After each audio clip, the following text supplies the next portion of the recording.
guys, welcome to another edition of Texans Unfiltered. We are blessed to be joined by Antonio Cromartie. David, thank you so much for taking time out of your day to talk with me today. I'm super excited to talk to you. I see a potential cornerback one. Can move very well, can play man-to-man very well. I think that he is a better quarterback than Patrick Mahomes. He does things that are so amazing, and the competitor in him is just special. I'm excited, man, and I can't wait to get there. I think it does really fit my skill set.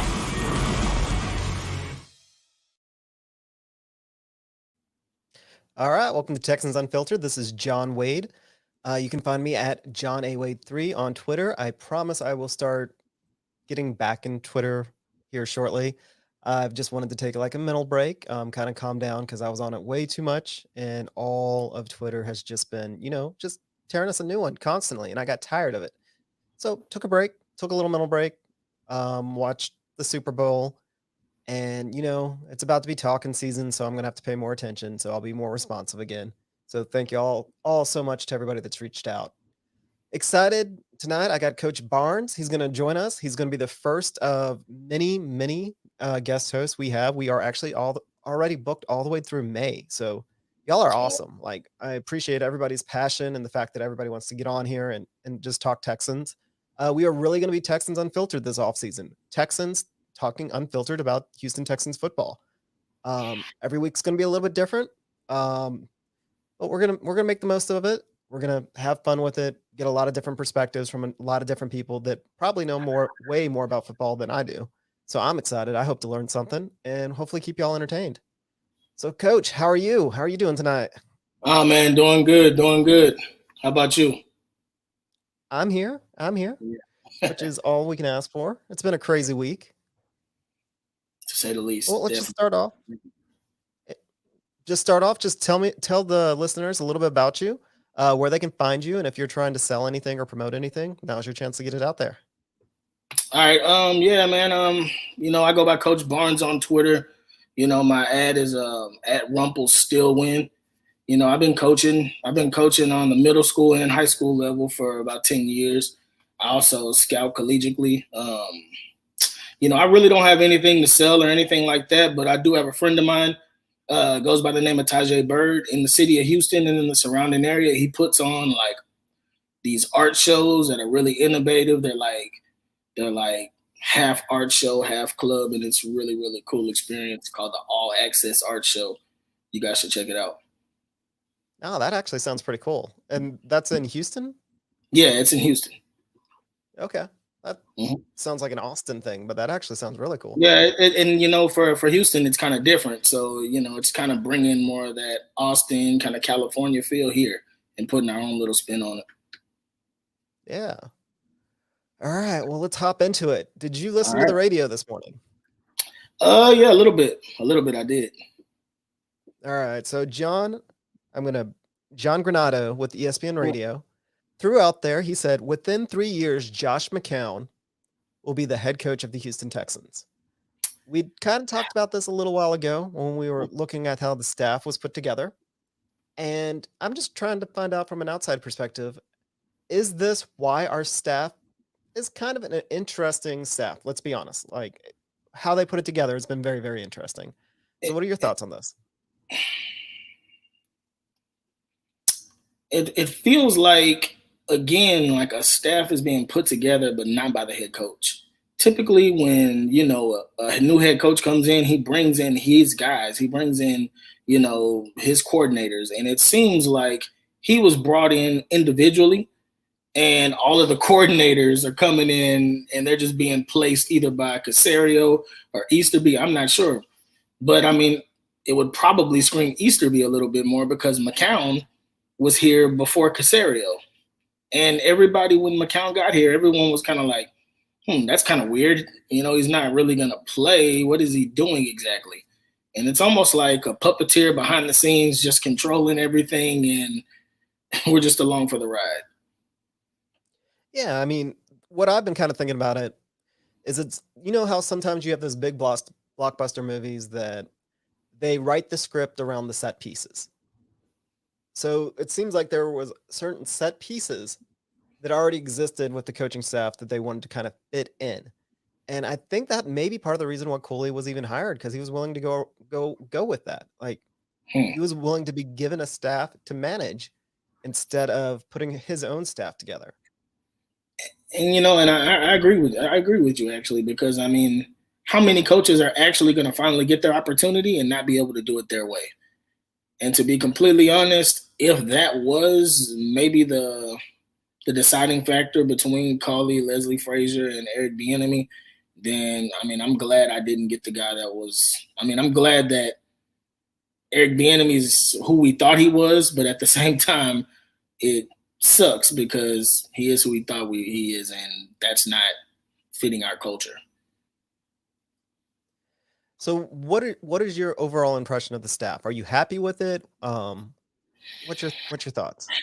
Well, to be completely honest, I don't hate Lovie Smith as much as everybody else does. It's just grabbing a defensive coordinator that runs the Tampa 2 is really interesting to me, considering I feel like that's the scheme that our personnel is farthest away from, is a Tampa 2 scheme.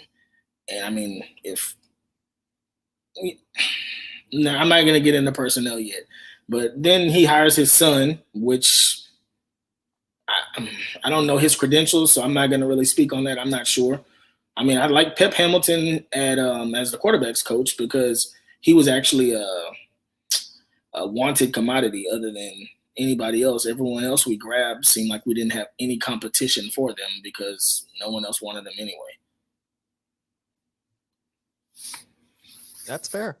I would say at this point, it almost looks like the offensive staff has been built around Pep Hamilton, other than Tim Kelly.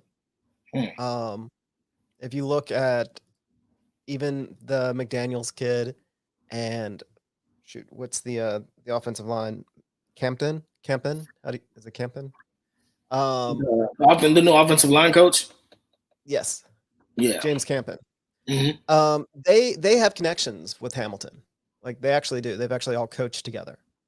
Nobody else on the staff has coached with Tim Kelly at this point because the tight ends coach Lawling went with Bill O'Brien over to Alabama. So typically an offensive coordinator gets to build like the guys that have worked with him, worked in similar systems, so they can all, be on the same page. Mm-hmm. What is weird about this is these aren't Tim Kelly guys. These are Pep Hamilton guys. It almost, I mean, Tim Kelly's here for Deshaun. I feel like that's safe to assume. He's here for Deshaun to at least have one person in the building that still he holds in high regard. The thing is that what happens with the offense is Cauley considered an offensive or a defensive head coach? I've heard him speak nothing on a specific scheme he's going to implement. He only speaks on traits and things like that. And I mean, I don't feel like that explains exactly what we're going to be. I would think a coach that's coming from the Andy Reid tree would be coming with more of a West Coast style offense like Andy Reid, but Tim Kelly is still the coordinator. Are we going to still be implementing Bill O'Brien's offense? Are we going to incorporate some Andy Reid into it? I mean, how's that going to work? How's this offense? Is the offense going to be built for Deshaun, or is the offense going to be more user-friendly? Yeah, I mean, that's the question. Is it going to be a Pep Hamilton offense, or is it going to be a Tim Kelly offense? And, I mean, from Cooley, basically what I've gotten the impression from is he's a character guy. He's going to be a CEO-style coach. He's going to let the coordinators do coordinator things, which, I'm fine with. I have no issue with that. I think that there's a lot of very successful coaches out there that can do that. But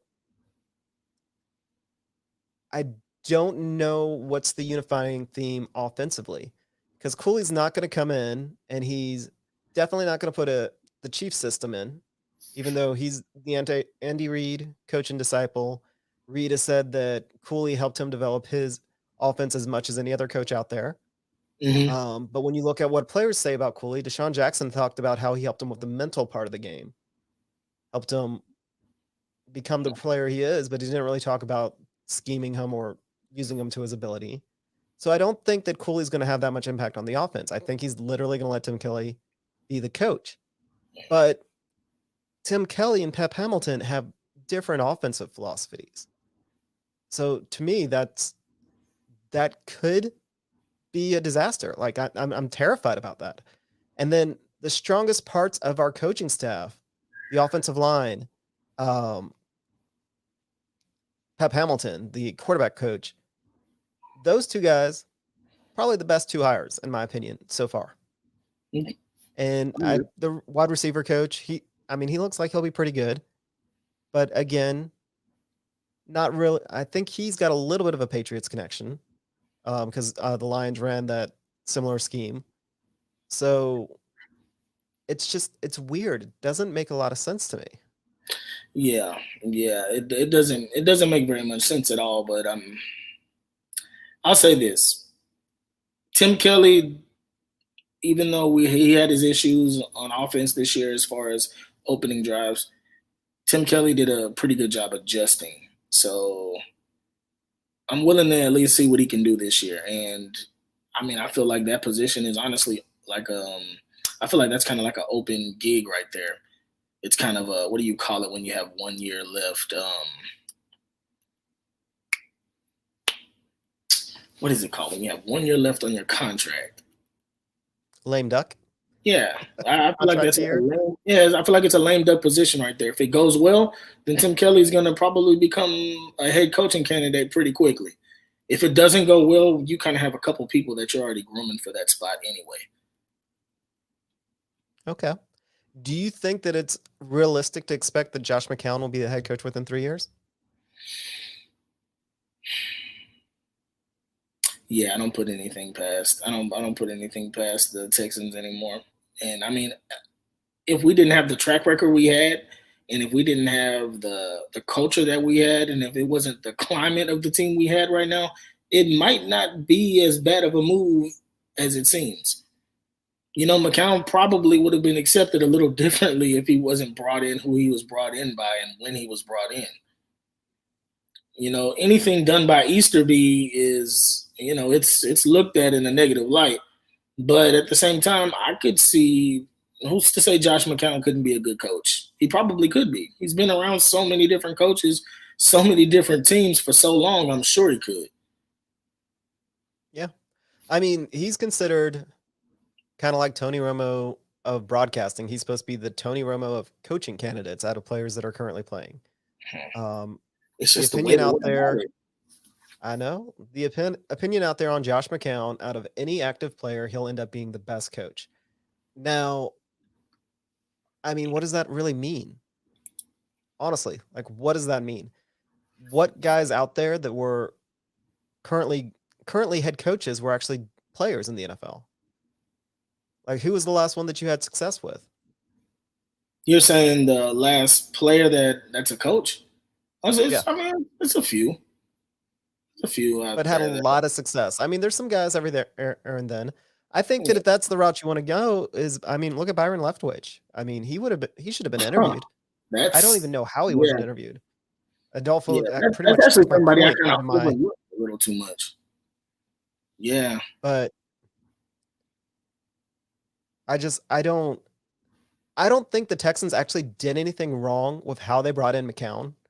Bring him in as a backup quarterback, essentially to be an extra coach. I think they handled it the right way to develop McCown. And I think that he has the Easterby stink on him, which sucks. Exactly. But even though they're handling that as much as anything the right way, because they don't handle many things the right way, that it's not really a recipe for success, in my opinion. What, just basically having a coach in waiting? Well, you're saying develop a player into a coach. All those years he was playing, he should have, coaches should be out there coaching. Yeah. There's a reason why there's so many younger head coaches that are having success. They're putting the work in and they're learning how to do it now and they're learning how to do it on the fly. Whereas, McCown has been a player. Now, I could be completely wrong. He could end up being a great head coach. I don't. Rabel, Jim Harbaugh, Like it's not a recipe really for a lot of success, in my opinion. Of course, I could be missing somebody completely. And I actually agree with this. Todd Bowles is the guy that should definitely have gotten an interview. That is absolutely but see, criminal. Ty Bowles is another person that kind of has the stink of a previous job. Like that Jets job just kind of put a negative stigma on Ty Bowles, even though he didn't do a bad job coaching that team. No, that was a bad roster, not a bad coach. Yeah. All right. Well, next thing is up. As we're talking about rosters, we're going to talk about roster construction. And I want to point it out with what happened to the Texans defense. So 2 years ago, I think it was 2 years ago, the Texans had a front seven that was considered the best in the league, the best front seven in the entire NFL. Yeah. 2 years to dismantle it. Still, that was even with JJ hurt, that defense still produced. Mm-hmm. So it took less than 2 years to dismantle it, and they haven't replaced anything. And this is going to go over a general trend of roster construction. What are they doing?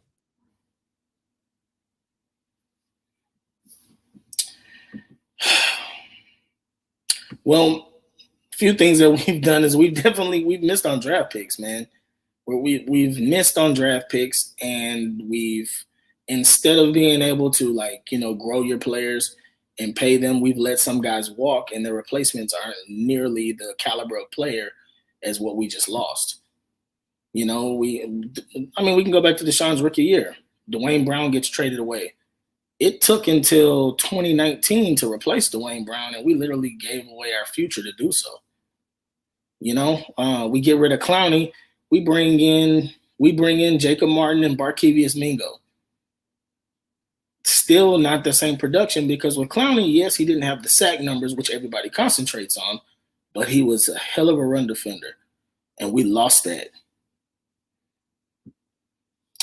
Then you go to the cornerback position. Our cornerbacks, you had Jonathan Joseph, who, of course, he was aging, and if anytime he was up against T.Y. Hilton, he was getting torched. But the problem is you replace Jonathan Joseph with Bradley Roby. Kareem Jackson, he's in the secondary. He goes to safety. You never really replaced your number 2 corner position. You have Justin Reed as a safety. Then you bring over Kareem Jackson, and you have Tyrann Mathieu back there, and the safety position's loaded. And then we break that down.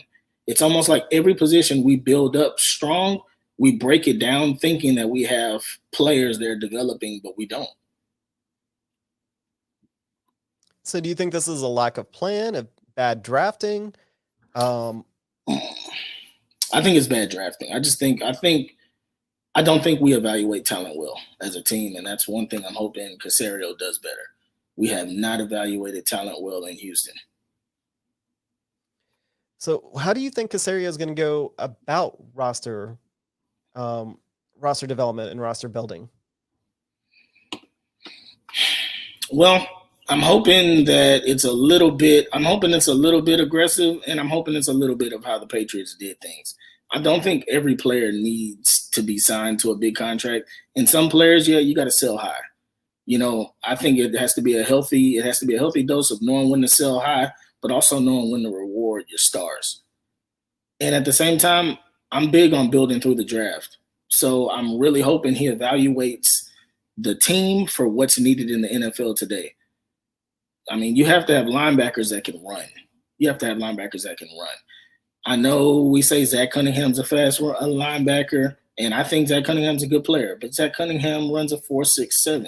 It's not all about the 40, but at certain times you can tell that speed disparity is there. McKinney is not the fastest linebacker either, and I'm not saying that they're not great players, but we're kind of in a situation where our personnel is kind of redundant. Okay. And we maybe should have talked about this when we talked about the coaches, but what on earth are they going to do with the defensive personnel this year? The Tampa 2 seems like it's the furthest scheme away from what we actually have in the building. Granted, when I really look at the roster and I look at the defensive roster, I'm not sure what scheme would fit what we have. It's kind of a mishmash, but the Tampa 2 what are we gonna do? Do you see anybody on our roster that you could really fit into Lovie Smith's system? Do you think that they're gonna go out and find free agents, or do you think Lovey's gonna cave and do something different? All right. Well, this is actually gonna. I feel like the position that's least equipped is our linebacker position. In the secondary, I feel like you may be able to piece it together, but a lot of that's dealing with hopes and prayers. Because Bradley Roby, he was doing a lot of shadowing this year, so you could probably keep him in more of that shadow role, which would be great. And maybe you would be able to move Lonnie Johnson back to corner. And since it'd be in the Tampa 2 scheme, he'd be bumping run at the line with help over the top, then that would be great. But again, we're hoping that he'll be able to do that. We don't have the players that we know can succeed in this system. At safety, I mean, if you're in the Tampa 2, your safety play has to be strong. And at the end of the day, Justin Reed is a solid football player. But who is our second safety? I love AJ Moore. I think AJ Moore is really fast. I think he brings a lot of juice, but he's also really over aggressive. So where are we going to go there? That's the question. Well, I mean, you kind of squint, kind of look at them sideways. Maybe you can squeeze the secondary into a Tampa 2. I would almost argue, though, you keep Lonnie Johnson at safety. He was just a bad safety instead of an awful corner. And I think that Jordan, Texans Thoughts, actually put a great comparison out there.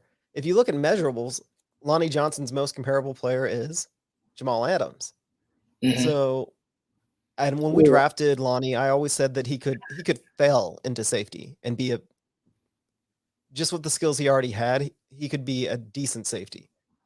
Whereas he was going to be a project at corner. If he turned into a good corner, he'd been all right and would be over the moon and would be happy. But worst case for him was he was going to fail into like an average safety, which is exactly what's happened. He's failed into being an average safety. But I'm hoping that Lovie Smith and Super Duper actually got to the point. Mm-hmm. We're going to know really quickly what type of coach Lonnie Smith is, what type of defensive coordinator he is. Because if he tries to pigeonhole this defense into that Tampa 2, then it's going to be a very long season. And exactly. There's not enough. What type of coach he is. Is he gonna? Not enough. Go ahead. There's not enough free agents out there. There's not enough players to bring in. Even if we drafted the entire draft of defensive players, even if we get a haul for Deshaun Watson and he ends up being traded and we do get all these picks, we don't have the players to run his system. Like, this is something that's ultimately one of the most frustrating things about being a Texans fan is they don't build up with an end goal. It almost feels sometimes too many voices in the room that don't quite have a goal of what type of team to put together. And well, actually, to that same point, I feel like that's actually the biggest issue of the Texans. We always get scheme coaches rather than coaches that create a scheme for their players. Remember, Bill O'Brien first came in here, he was trying to implement an offense like everybody was Tom Brady. That offense worked because Tom Brady is meticulous on his timing and he prepares like none other. When he tried to come here and bring that, it didn't work because that offense wasn't tailored to who we had as it wasn't tailored to our personnel. Even still, right. And I just want to interrupt. Two of the things that Tom Brady does, is he makes you not want to invest as much into an offensive line because he always makes the offensive line looks better because he gets the ball out so quickly and his greatest skill, Tom Brady's greatest skill, is pocket awareness. He just knows where to step to get enough room to throw the ball. Yeah. So I think he's fooled a generation of Patriots coaches into devaluing the offensive line and devaluing receivers. But no, I do agree with you. Other than that, I just think that they come with that mindset that don't overpay offensive line, don't overpay wide receivers, and you can't copy that without Brady. but we definitely paid the price for that for a couple of years. Yeah. Speaking of receivers, did you saw that that stat earlier today about the Patriots receivers, right? Oh yeah, the guys that they've All of the drafted. receivers they drafted since Julian Edelman. I'm really Not hoping a Nick single one has Casario worked had out. nothing to do with those picks. I mean, that's missing on what one? That's 10 wide receivers you missed on since Well, read the 2000. list real quick. Okay, you have Brandon Tate, Taylor Price, Jeremy Ebert, Josh Boyce, Aaron Dobson. Y'all remember him? If you had him in fantasy for 1 year, he had like 3 good games. You got Jeremy Gallen, David Lucien, Malcolm Mitchell, who I actually thought was going to be pretty good, but he's on his 5th ACL. So, yeah, Braxton Berrios and N'Keal Harry, who I guess the jury's kind of still out. Now, the question with some of those names, Boyce and Dobson, Mitchell, Berrios, and Harry, they all came out with positive draft grades. Like, these were That's guys true. that were expected to be good. Malcolm Mitchell, I think his biggest downfall was he just couldn't stay healthy. Yeah.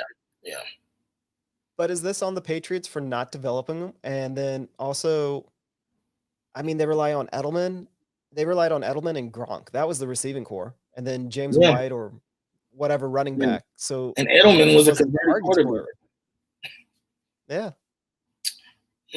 You know, it has to be put on a little bit of both. It has to be put on the scouting department for not projecting, because the scouting department, as a scout, you're supposed to project your development of that player.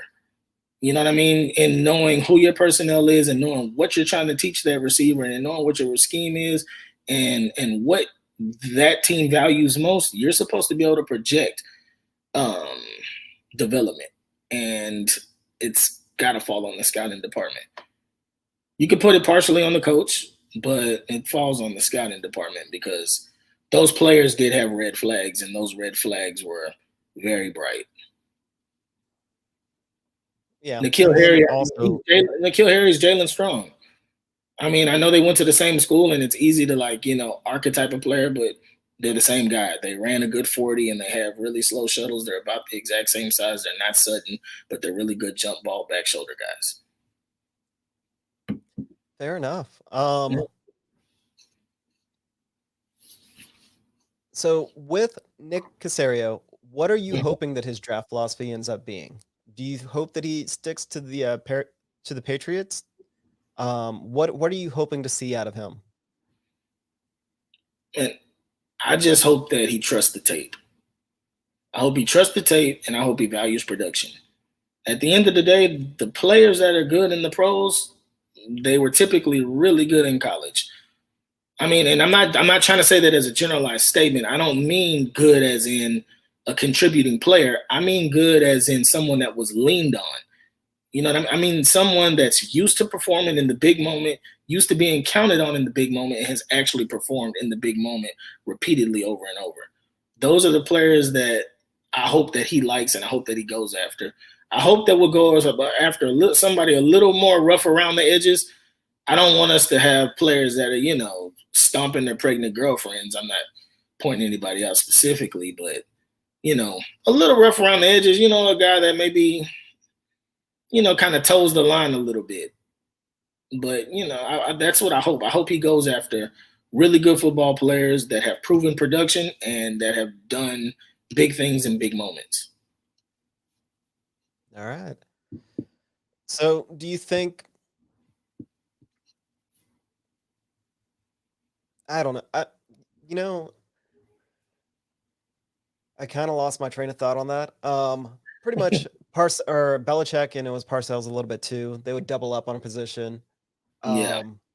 And then we'd kind of talked last night how you'd said how you hope they go over best player available. Definitely. Or do you think part of the Patriots' problem and kind of the rumor is Belichick trusts college coaches that he has relationships with more so than he even coaches it or trusts his own scouts? Do you think that's an issue? Man, well, I have to say this, man. When you've had as much success as he's had after all this time, I'm sure it's easy to get drunk off your own punch. You know what I mean?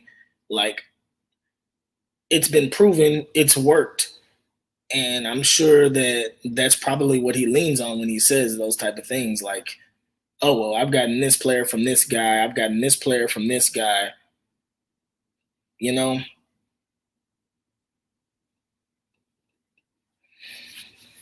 All right. Well, next thing up. What do you think the champs could teach the Houston Texans? So, the Super Bowl was kind of boring. The Buccaneers absolutely came out there, just laid waste to the Chiefs, Mhm. and just tore them a new one. It was not a very exciting game. The Chiefs were outcoached, outplayed. The defense on the Buccaneers really should get a lot more credit, even though Brady's getting all the credit. Right. But other than signing Tom Brady, what do you think the Texans could actually learn from the Buccaneers? All jokes aside, not really trying to be funny when I say this, and I say it with all due respect, they can learn how to build a team. Literally, they can learn how to build a defense from the ground up from the Buccaneers. The Buccaneers defense is equipped to deal with literally almost any scenario you throw at them offensively. I honestly, when dealing with the Super Bowl, I had not a shadow of a doubt that the Buccaneers would win. And it wasn't just because they had Tom Brady, but it was because I knew they had linebackers that could run with Kelsey. I know they had linebackers that could literally just run with the receiver and help on a double team and be underneath. Also, their D line, Vita Vea up front, that man takes up 2-3 blockers at a time. Then you have Sue, then you have Pierre-Paul, you have Shaquille Barrett. You just have swarms of players. Think about it like this. Shaquille Barrett is in the front seven. Shaquille Barrett's like maybe the fourth fastest guy they have in their front seven. If he was in our front seven, wouldn't he be the fastest? Oh yeah. And it's not all about speed, but when you're dealing with quarterbacks like Lamar Jackson and Patrick Mahomes that can get outside the pocket and gun it, you gotta have dogs. You gotta have athletes that can go get it. Period. Yeah, the Buccaneers have so much speed that their linebackers are faster than our safeties. Yeah. Oh, definitely. That's not an exaggeration. They had 2 linebackers that ran in the 4.4s. I mean, Justin Reed ran. What did he run? Like a 4.5? I mean, this is not an exaggeration. Yeah, he ran 4.4. He did run a 4.4? Yeah, okay. He ran 4.4. But he doesn't play that. Still. Still. I mean, the fact that it's even up for discussion whether or not their linebackers were as fast as our safeties. And it also shows that they've adapted to a much quicker game. Mm-hmm. The Buccaneers actually made the Chiefs look slow. To me, that was the most impressive part. You look at Tyreek Hill, who was supposed to be uncoverable. Travis Kelce, he still got his. I mean, he still got like 100 and some odd yards. But he didn't score. Right. And it was just swarming speed. Like, how did Todd Bowles not get an interview somewhere? Like, seriously. I'm sure he'll be on the radar for the next go round. But that Buccaneers team, they were showing that talent last year. Remember when they played us and Jameis was just throwing all those interceptions? And, I mean, we kept getting the ball back and we could not move the ball. I mean, when you have a physical corner like Carlton Davis that comes up into your face and he jacks you up. He's not the fastest, but he's physical, he's confident, and he's a ball hog. Then you have Jamil Dean, who's big, and he runs a 4.2. And then you have Sean Murphy-Bunting, who's twitchy. He runs a 4.3, and he's about 6'1.5". You literally have everything you need, and they drafted those guys in 2 years. All of those guys, that was like, I think that's Jamil Dean and Sean Murphy-Bunting. This is their second season in the league. It's Carlton Davis' third. And these are guys that were there on the board. Even if we were missing first and second round picks, they were still there, and we passed them by. Yeah. I'd also point out that the Buccaneers, they took a lot of risk on players, like bringing back Sue. Antonio Brown, JPP. Like these are guys that other teams would red flag. Proven production. And Bruce Arians, I mean, he's always been known for that. So he ended up being the perfect coach for that franchise. But JPP and Sue were brought on before Arians was even the coach there. So this allowed them to build a very, very deep roster. And they were honestly held back by Jameis Winston. Like Winston has all the talent in the world, but he's got to stop throwing interceptions. And you bring in Brady, and Brady, again, he's getting all this credit. Brady wasn't Brady. He was not the Brady from even 5 years ago. He picked a very good team. At the beginning of his career, he got carried by the defense. At the end of his career, he's getting carried by the defense again. In the middle, I feel like he carried the team. But, I mean, I respect it. Kind of like what Peyton Manning did. Is just I feel like he still looks the part a little bit more than Peyton did when he went to the Broncos. Yeah. Oh, he definitely looks the part a little bit more, but he didn't win that game. No. Part of me, it kills me that he got MVP, but he didn't win that game. I mean, he went out there and he did what he was supposed to. And, I mean, yeah, he deserves all the credit that he's getting for his age and performing the way he did at his age. But, I mean, he's a mid-level he's, well, maybe not mid-level, but maybe top 10-ish, closer to 10-ish on the quarterback scale. Like he didn't carry that team. The defense did. Right, but I think he won the MVP also because defensive players for the Buccaneers, they didn't really get the sexy stats. You know what I mean? Right. There wasn't somebody that got like a pick six or somebody that had 4 sacks. You know what I mean? So in absence of something like that, it kind of defaults to the GOAT. Fair enough. Do you think that the reason the defense looked so good was Pat Mahomes couldn't walk? Partially, but man, did you see those throws he was making? I know, man. They were still really good throws. I was like, man, nobody else could do that. My God. Dude, I'm surprised he didn't kill that receiver when he hit him in the face mask. Like parallel to the ground, just like whips it, hits the dude right in the face mask. I think that I can't remember the name of the receiver at this point, but I think he was just more like shocked that the ball got there. Yeah. I mean, I definitely think the turf toe had something to do with it, but that pressure they were getting, I mean, when they put Vita Vea at the 5 and he was rushing from out there, I mean, he collapsed the pocket so nasty. I mean, there was nothing that anyone could have done about that. Yeah, Vita Vea was actually probably the biggest game changer.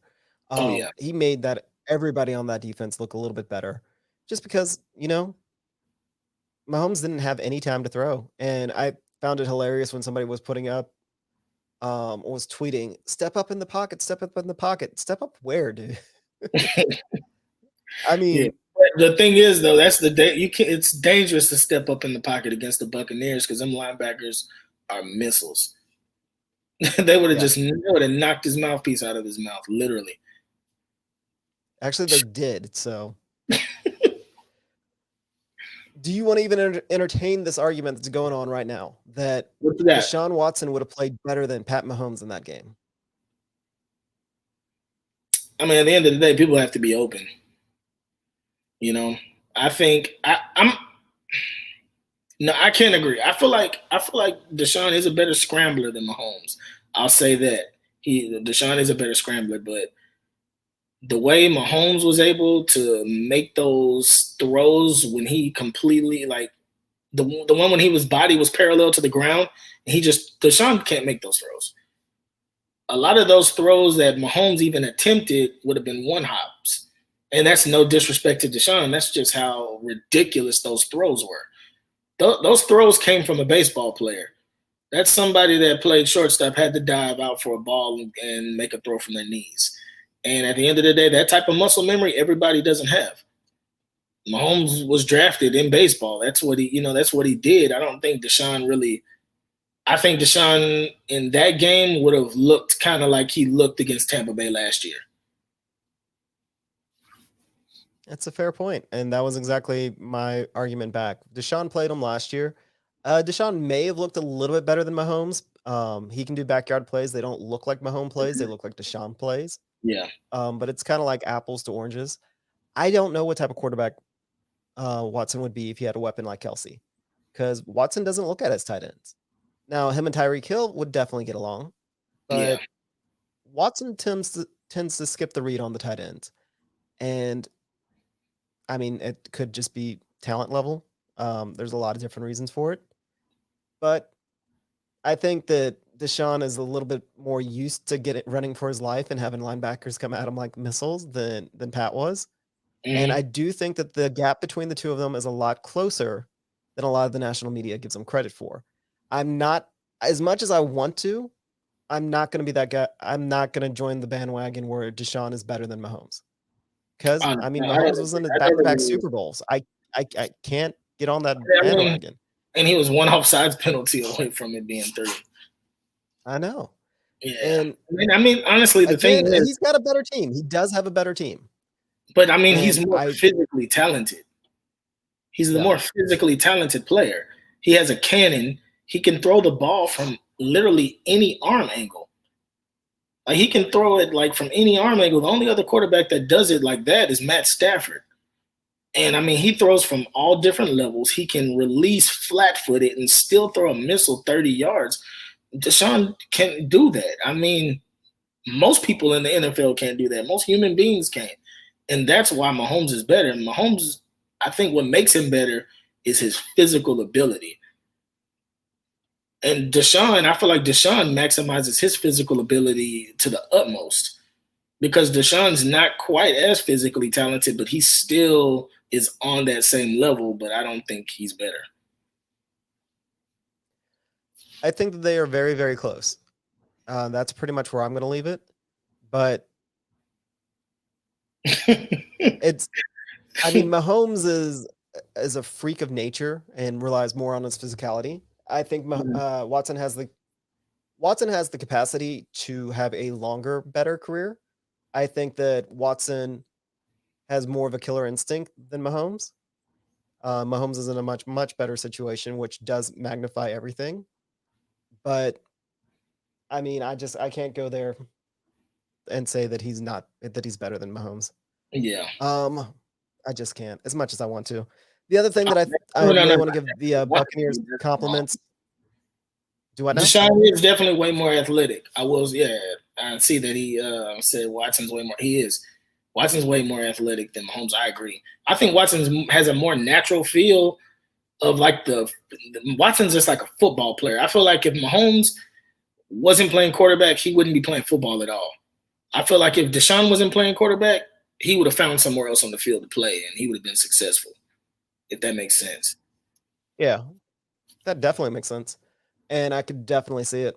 I think that if Mahomes wasn't playing quarterback, he's playing baseball. If Watson's not playing quarterback, he might be a receiver. He might be a cornerback. But he would have found a way on the field. Mm-hmm. Yeah, he would have found the way on the field. No doubt. I disagreed with James on this last year. I've disagreed with this with others. I do think that the argument is worth having. What you got? But I don't think that Watson has overtaken Mahomes. Now, granted, I don't really want to talk too much about the Watson trade, so we'll kind of come back to it, but I would absolutely love to see Watson surrounded by a team that he deserves, talent-wise, to see what happens. Like, I think that would be fair. Granted, I also want to be a homer, and I don't want him to leave Houston ever. Like if we would have kept the same team that was up on Kansas City 24-0 and just got a better running back. We could have just got, all we needed was a more dominant running back, and I feel like we would have been fine. Instead, yeah, let's not. We'll get there. The other thing I wanted to talk about the Buccaneers is how they put together their coaching staff. Whereas you see, like, there's a narrative that Texans use to put theirs together. What I said earlier in the show, set piece to set piece, like everybody has a story.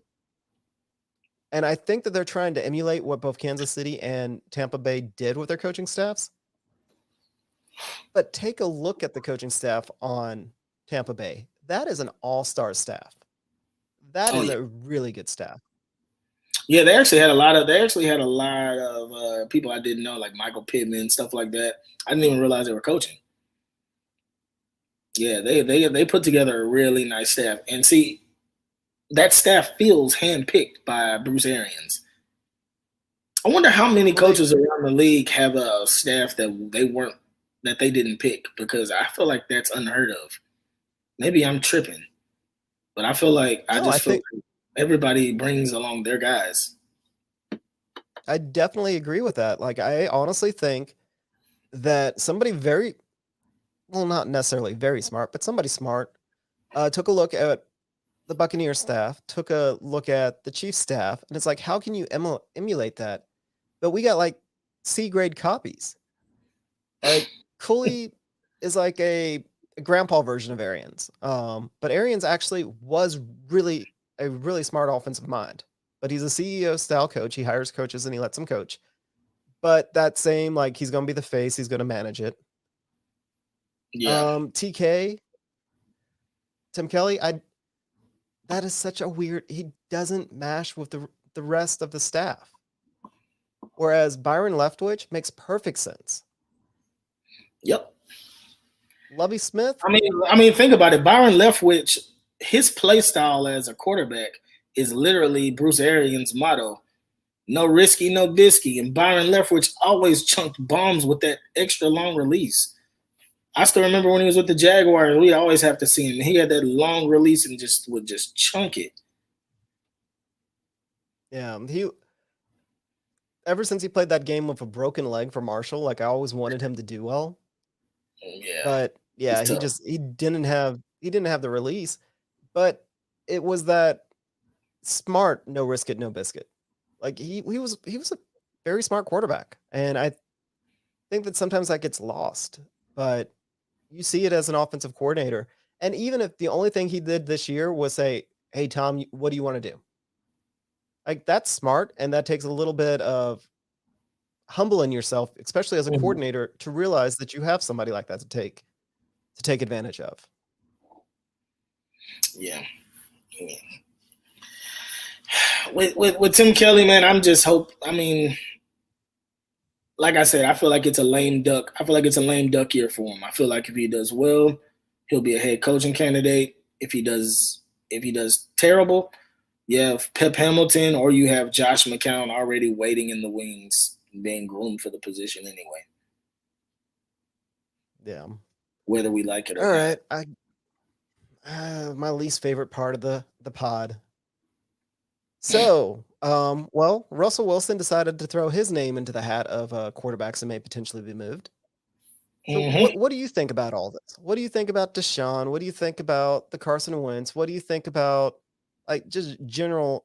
Because, I mean, there's craziness. Apparently, we called and we inquired about Carson Wentz. Like, I doubt it. Wait, but okay. I didn't hear that. The Texans inquired about Carson Wentz. Benjamin Albright said that the Texans were one of the teams that called about Carson Wentz.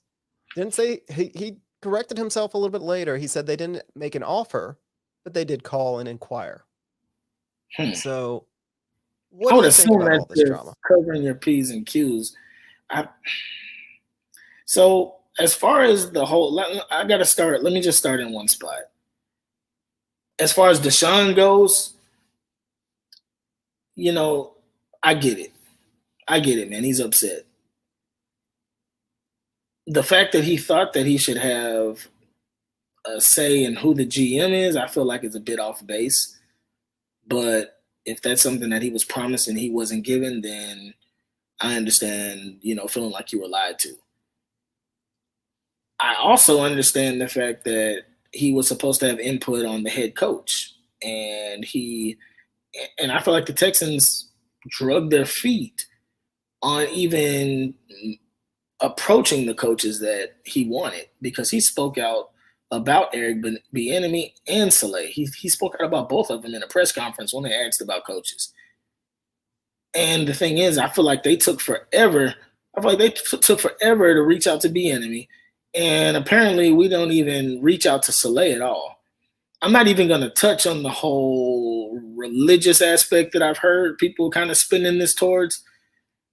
I'm not even sure about that as far as Saleh goes, but I get why Deshaun's upset. I also, I feel like, do whatever's best for you. I'm sure behind closed doors, it's much worse than what we see, and we're just analyzing what's on the surface.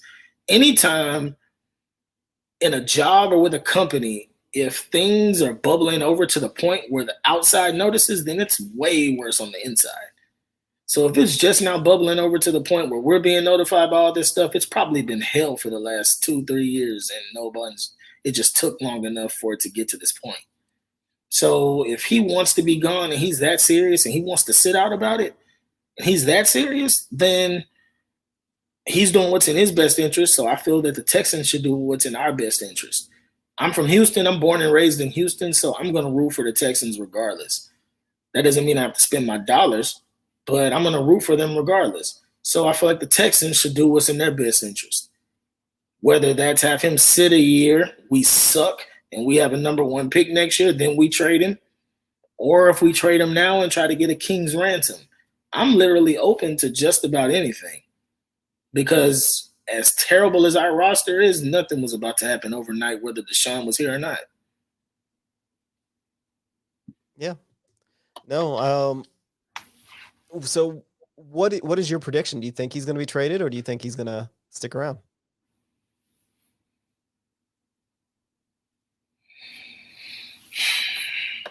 I think any man that's come out and already said that he's willing to sit for a year, if he doesn't, he's going to seem disingenuous.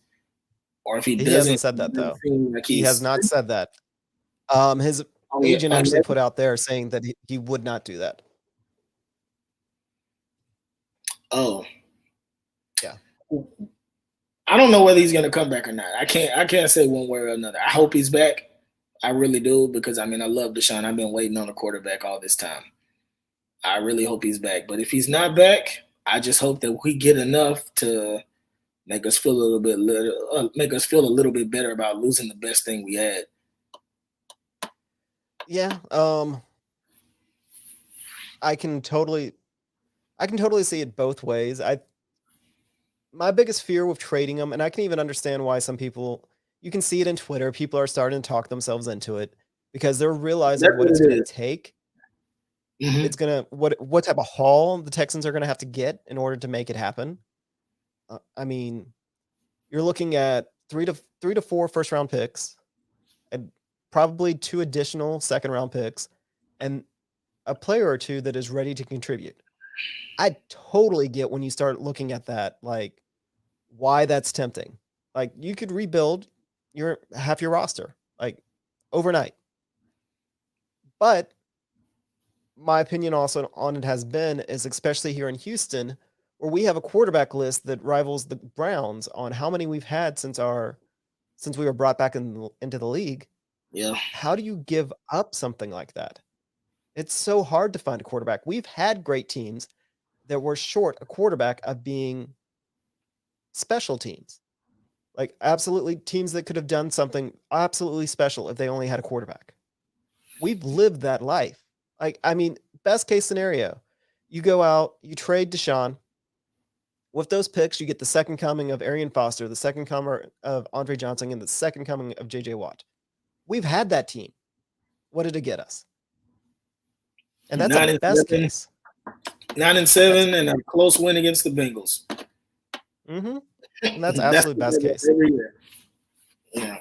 Yeah, I'm with you, man. But I will say this though, man. These quarterbacks coming out. Would you trade Deshaun Watson for Russell Wilson? Yes. Russell Wilson's a better quarterback than Deshaun. Even though he's older and more expensive? Oh, well, wait. Let's talk about compensation then. I feel like since Russell Wilson's older, you got to chunk us a couple picks because of the age difference for sure. You definitely would have to kind of supplement that some type of way. But I like Russell Wilson. I think he's a good player. I think they're both. Is there any team out there that has a compelling package for Deshaun Watson, in your opinion, or have you just not looked into it? Wait, say that again. Is there any team out there that you think could put together a compelling package that you would actually be like, okay, buy Deshaun, and be okay with it? I don't know if I would say buy Deshaun, but I'm not gonna lie, man. You know, the Jets package and the Dolphins package, the things that they could give up, I could listen to it a little, you know, but it would have to be like on the higher side of what we think.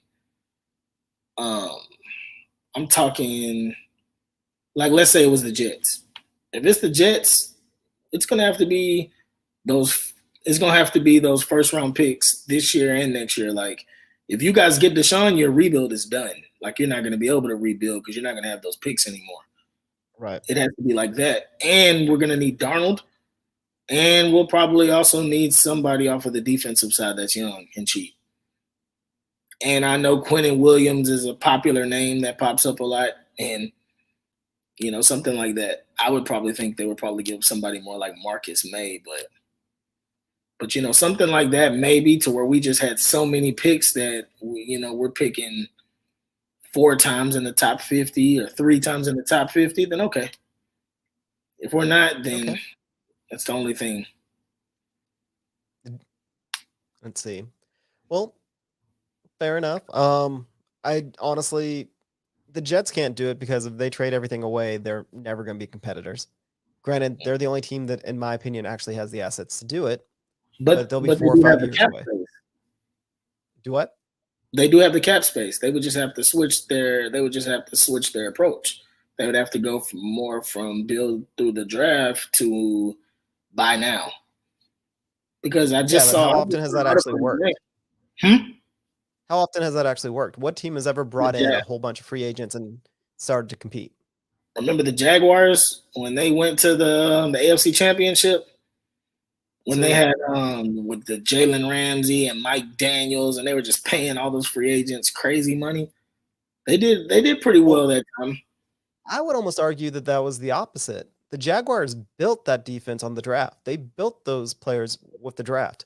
The reason their window was so short, A, Bortles, and B, overpaying those free agents because they couldn't bring anybody else in when they started to need to. Yeah. Well, I mean, you definitely have to have a couple draft picks that hit, but I feel like that buy now mentality. Okay. And with Deshaun, who knows, man? You get Deshaun, you bring in a couple receivers, you add in a couple pieces on defense. Who knows? I mean, I don't know. I don't think that. I think that Miami's closer with him.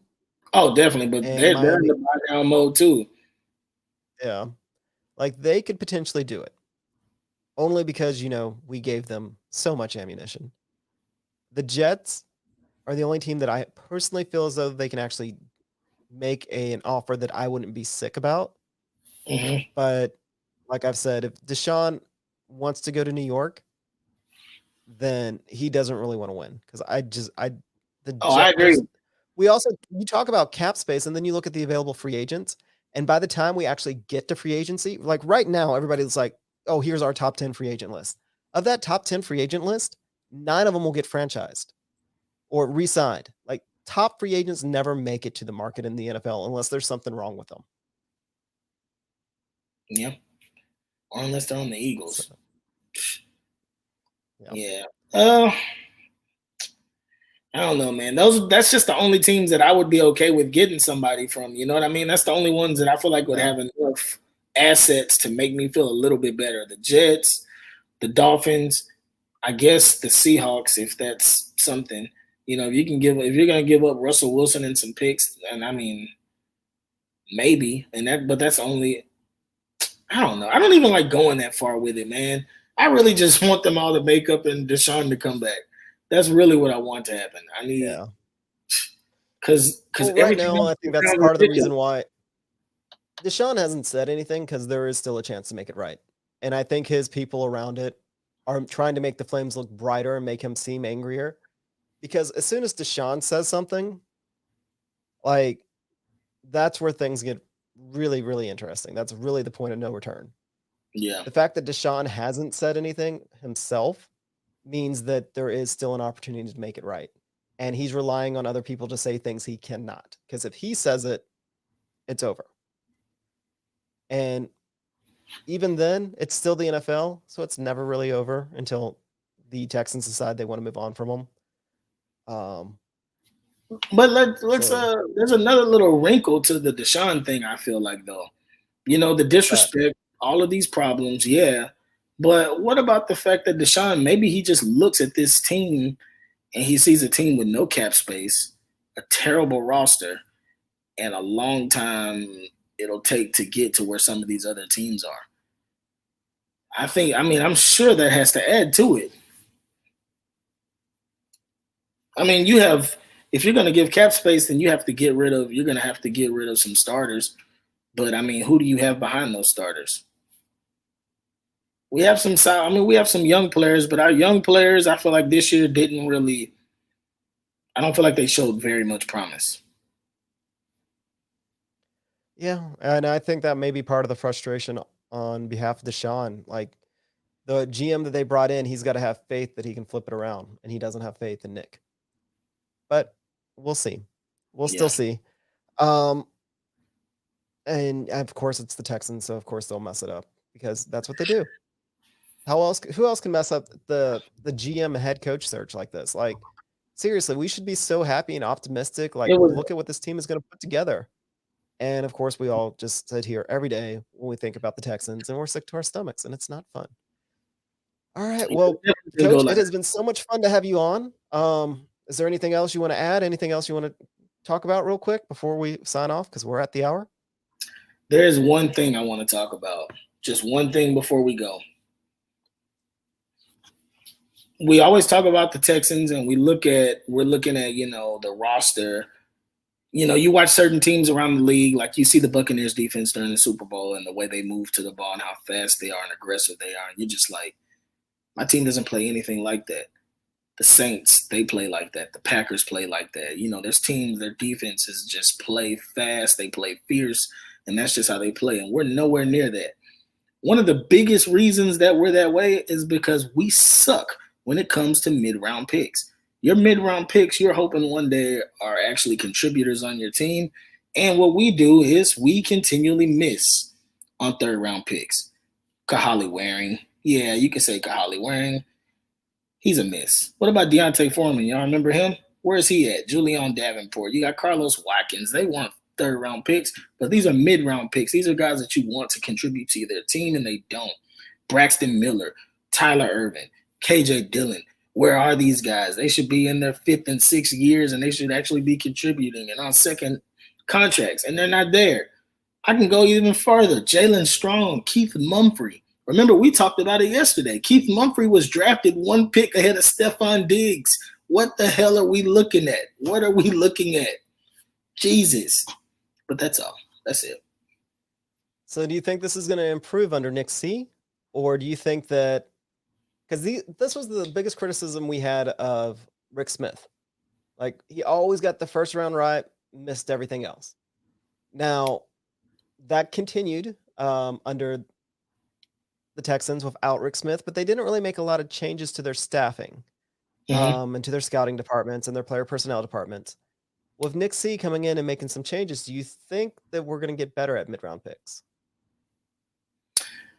I really hope so. The Patriots, I feel like the Patriots always would trade back. And I feel like the Patriots will make those trade back picks. I feel like they used to make a lot of those picks count. I don't know whose decisions they were. I don't know who were making the picks. But I'm hoping that Caserio has a good eye for talent. And I'm going to give him the benefit of the doubt at least through a draft or two. Because this draft, if we start out and he only has a 3rd round pick, I mean, it's hard to judge somebody when all they have is a 3rd round pick to start. Your first pick is 67. The Jaguars, they pick 5 times before we pick once. So I'll give him a couple years to see how he picks, see what kind of free agents he brings in. At the end of the day, man, I hope we keep our quarterback, and I hope that we bring in better players. That's all I can hope at this point. That's all we all hope for. I want to say Jerome T is a very, very smart man. Thank you so much. And yeah, the Jets have no run game. His best receiver would be Crowder, no O-line. What QB wants to win wants to go to that? We've kind of talked about it. If Deshaun wants to go to New York, he doesn't want to win. Yeah, he definitely is only after what New York has to offer. But that is it. Thank y'all all so much for listening and being a part of chat tonight. Thank you, Coach Barnes, for showing up. Hey, no problem, man. This was fun. I really, really enjoyed it. I know we are booked out till May, but hopefully we're able to get you on here again because this was good. I liked it. Great things. You had some great comments. You definitely know the game. Anything else you want to say, produce, or give it your Twitter handle one more time or anything like that before we sign off? Oh yeah, man. I'm Coach Barnes on Twitter. My handle is @Rumpelstilwin. Rumpelstilwin. I would spell it out, but y'all find me. Yeah, I definitely want to bring Coach back, Ryan. All right. Well, thank you all so much for listening. Hopefully next week we have happy things to talk about. That is all I am hoping for right now in Houston is we get happy things to talk about at some point this offseason. Until then, we'll be here next week. All right.